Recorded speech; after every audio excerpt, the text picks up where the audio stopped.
The Road to Work, a job seeker's guide to vocational rehabilitation services. The purpose of this audio recording is to provide information to individuals with disabilities who have employment and training needs. Vocational Rehabilitation Services, VR, is a state-federal partnership program first established in 1920. The purpose of VR is to assist eligible individuals with disabilities to achieve competitive, integrated employment. A major focus of the VR program is to ensure that the individual is the driving force behind his or her rehabilitation program. We believe all eligible individuals have the right to participate in making meaningful and informed choices leading to sustainable employment. These choices include the employment outcome, specific services needed to achieve the outcome, the service providers, and the methods for obtaining services. If you are eligible for VR and placed in an open priority category for services, you will have an opportunity to work in partnership with a professional counselor until you are employed in a job that is right for you. Your counselor will provide you with information and referral services, as well as counseling and guidance to help you with career planning. VR may also provide any assistive technology required for employment after reasonable accommodations have been made by the employer. Your counselor will assist you in obtaining and coordinating the delivery of services to ensure that they are provided in the most efficient and cost-effective manner. We welcome the opportunity to work with you. Non-discrimination. The VR program does not discriminate on the basis of race, color, national origin, creed, age, gender, duration of residency, or type of disability when determining an individual's eligibility for vocational rehabilitation services or providing necessary vocational rehabilitation services. In the event of a complaint, please contact the Title VI/ADA coordinator via email at ddrsadacoordinator@fssa.in.gov. Your application and eligibility to participate in the VR program. To learn more about the VR program, you will meet with the VR counselor. At that meeting, you will be asked if you would like to complete an application. You and your counselor will also discuss what information is required to determine whether you are eligible for services. Eligibility is based on the following federal requirements. You have a physical or mental impairment which creates a substantial impediment to employment, meaning that based on your medical, psychological, vocational, educational, and other related factors, you have a physical or mental impairment that hinders you from preparing for, securing, advancing in, or regaining employment consistent with your abilities and capabilities. You also require vocational rehabilitation services to prepare for, secure, retain, advance in, or retain employment. You will be presumed to be able to benefit from VR services in terms of an employment outcome unless, after participating in a trial work experience, there is clear and convincing evidence that your impairment and/or your impediment is too significant for you to be able to work. If you are blind or have another disability for which you are receiving Social Security Disability Insurance, SSDI benefits, or Supplemental Security Income, SSI payments, you will be presumed eligible for vocational rehabilitation services if you intend to achieve an employment outcome. Your counselor can help you maximize the economic benefit of you returning to work. In all instances, you have the right to an assessment of your eligibility and vocational rehabilitation needs. You may be asked to provide existing reports from employers, doctors, hospitals, schools, etc., to help evaluate your eligibility. If existing reports are not available or do not reflect your current condition, your counselor may ask you to undergo a combination of medical, psychological, and/or vocational evaluations. All evaluations necessary to determine your eligibility will be provided to you at no cost. It is important for you to participate in and keep all scheduled evaluation appointments and any future appointments throughout your participation in VR. With your cooperation, your counselor will be able to assist you in making informed choices. It is your responsibility to follow through with all of the steps necessary for you to reach your employment goal. Please notify your counselor regarding all information that is pertinent to your participation with the VR program such as changes in SSDI and/or SSI benefits, address changes, changes to your course during training, changes to your employment status, etc. You will receive a written notification of your eligibility determination. The written notification will include appeal rights. Confidentiality. It is necessary to collect information about you to determine your eligibility, provide you with appropriate services, and follow your progress toward meeting your vocational goal. All information about you is confidential, including the fact that you have applied for VR. You will be asked to give your consent for your counselor to obtain information about you and share information with others taking part in your rehabilitation program. You have the right to refuse your consent for the VR program to obtain or share any information. If your refusal makes it impossible to determine your eligibility or to continue toward an employment outcome, services cannot be continued. Information about you will be kept in your case record. With some exceptions, you have the right to inspect and copy information in your case record. You also have the right to add your own comments to your case record. All requests to review, copy, or add comments to your case record must be presented in writing to your VR counselor. Generally, VR will only release information about you to those participating in your rehabilitation program. However, when requested, information about you may be released as required by law to the federal government for reporting and statistical purposes, a court of law if the information is subpoenaed or demanded by a court order, or law enforcement officials if you are involved in a crime. One of the ways VR will communicate with you is by email. These emails may contain private information about VR services. To protect your privacy, VR uses an encrypted email process to ensure that email is secure and cannot be read by others. We will provide you with information on how to open encrypted emails. This will require an extra step every time you open an encrypted email.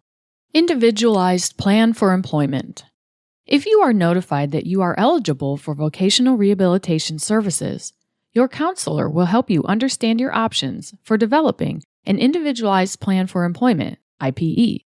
The IPE is designed to achieve your planned employment outcome, which is consistent with your unique strengths, resources, priorities, concerns, abilities, capabilities, and interests. Your IPE will specify the services that you will receive, who will provide them, who will pay for the service, and relevant timeframes. Your responsibilities and the responsibilities of your VR counselor and other agencies helping you reach your vocational goal will also be identified. You and your counselor will sign the IPE after agreeing to the services necessary to accomplish your employment outcome. You will be provided a copy of the IPE and any subsequent amendments in an understandable format for your records. Your IPE will be reviewed at least once annually by you and your counselor to discuss your progress and to determine if changes are necessary. Your IPE may be amended more often as needed. You may review your IPE with your counselor whenever you believe changes may be necessary. You must discuss any concerns in your rehabilitation program with your counselor before any changes in service provision will be made. Any amendments to your IPE will be documented in writing. Services. VR will provide services that are documented as vocationally relevant and necessary for you to achieve your employment outcome. Services will be provided pursuant to state and federal regulations. The availability of program funds, school or training program offerings, and other factors may delay or affect your services. Your counselor will inform you when such delays or changes occur. Who will pay for vocational rehabilitation services? VR will provide services, equipment, and other assistance necessary for you to achieve your employment outcome. Additionally, VR provides services at the lowest cost to meet your vocational needs. VR cannot pay for any services you received prior to your participation in the program or prior to approval and authorization by VR. You may be expected to contribute toward the cost of some services and may be asked to provide your VR counselor with documentation in order to determine whether there are other sources of assistance available. Federal law prevents VR from funding services if there are other state, federal, local public agencies, health insurance, or employee benefits available to you. Services obtainable from other agencies and programs must be used before VR funds are used to pay for services. Your counselor may ask you to apply to other programs that may pay the cost of a service. If you fail to apply to other programs when asked, VR will not pay for the services. VR will not require financial participation if you are receiving Social Security Disability Insurance, SSDI benefits, or Supplemental Security Income, SSI payments. VR may provide assistance with post-secondary education when an individual and VR make maximum efforts to secure assistance from other sources, including federal student aid. Additional information is available in the annual academic school year fee schedule for post-secondary education published by VR. There may be an individual or family contribution for post-secondary education using information reported on the free application for federal student aid, FAFSA. Your VR counselor will notify you of any financial responsibility prior to the delivery of any services. Case closure.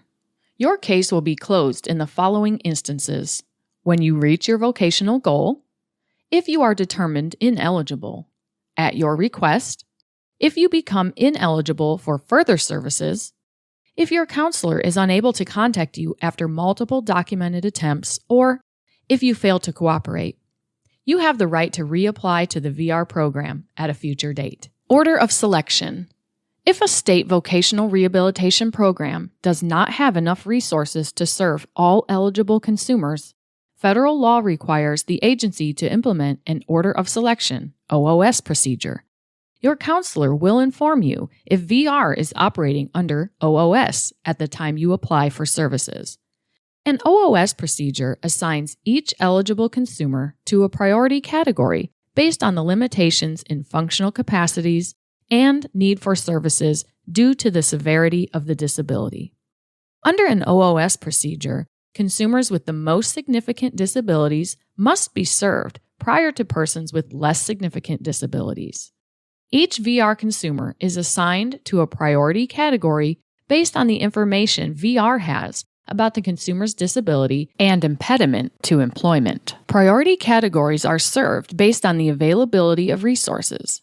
Depending on the resources available, VR may serve all priority categories, only one or two priority categories, or no priority categories.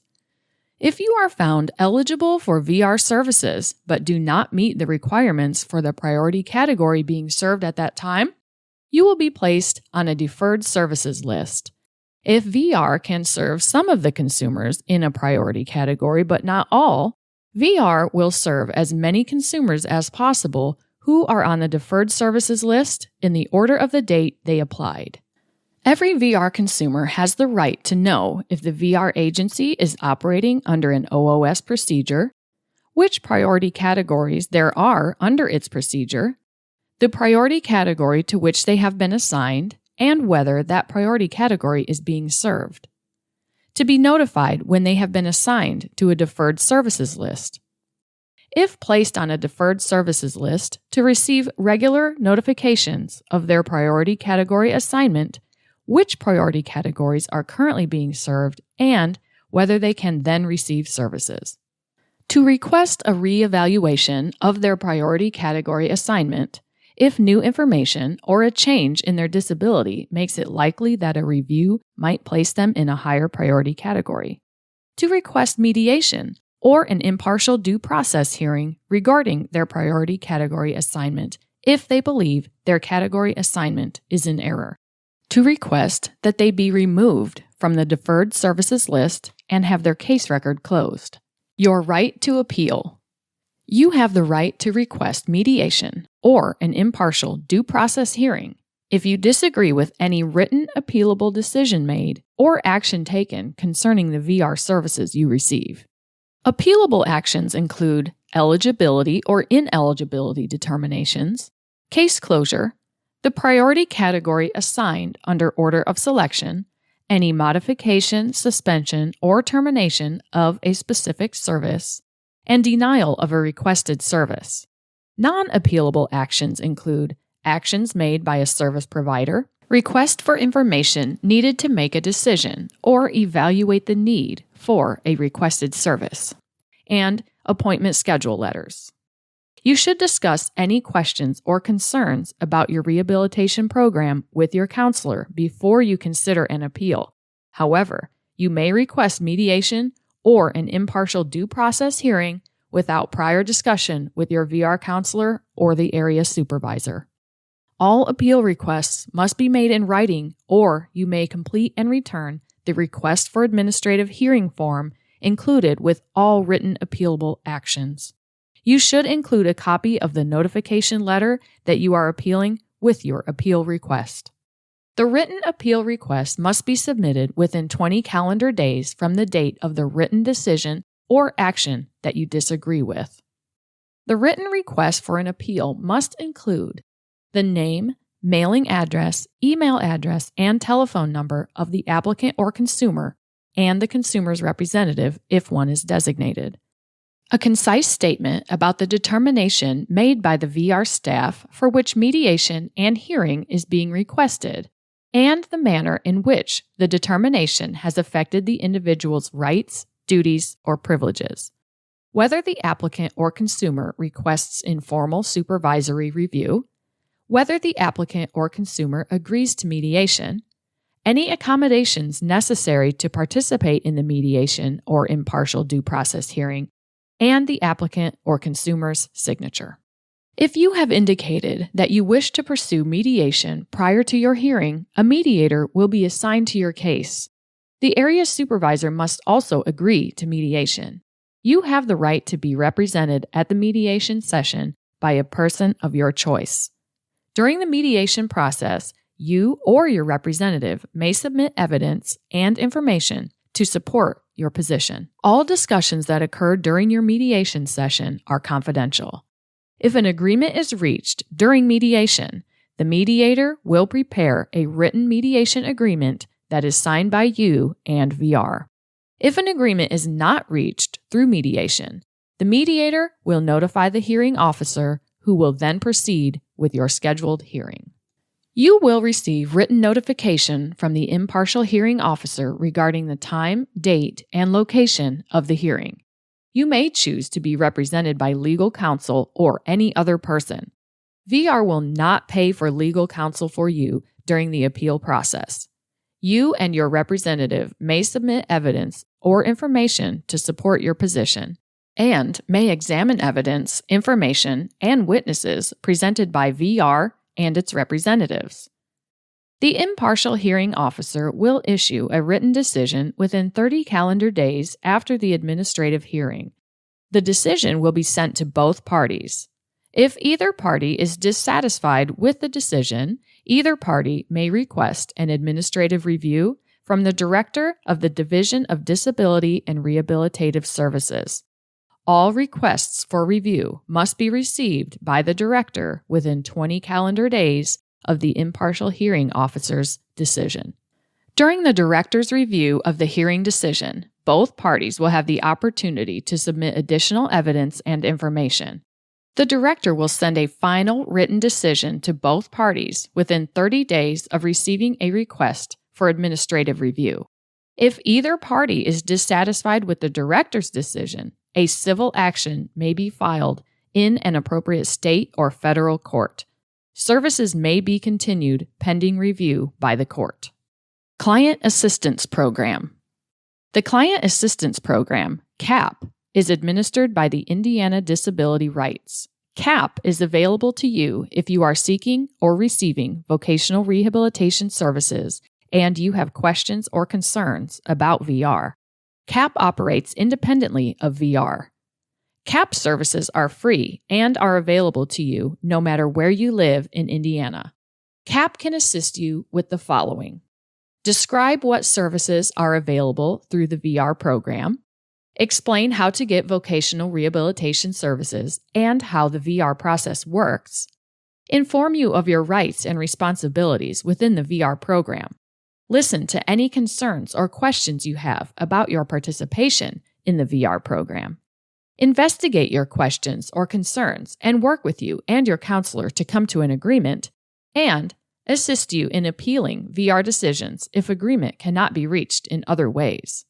Your VR counselor can assist you in contacting CAP, or you may reach them by writing Client Assistance Program, 4701 North Keystone Avenue, Suite 222, Indianapolis, Indiana 46205.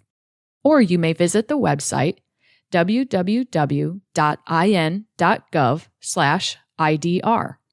Or you may call 317-722-5555 or 1-800-622-4845. Both numbers are TTY and TDD equipped. Partner programs. Your counselor can give you more information regarding the following: blind and visually impaired services, including the Randolph Shepherd Business Enterprise Program and Older Independent Blind Program, deaf and hard of hearing services, and independent living services. This audio guide is made possible by Vocational Rehabilitation Services, VR, a state-federal partnership administered by the Bureau of Rehabilitation Services as part of the Indiana Family and Social Services Administration. Visit www.in.gov/FSSA/DDRS/5435.htm for helpful community resource guides.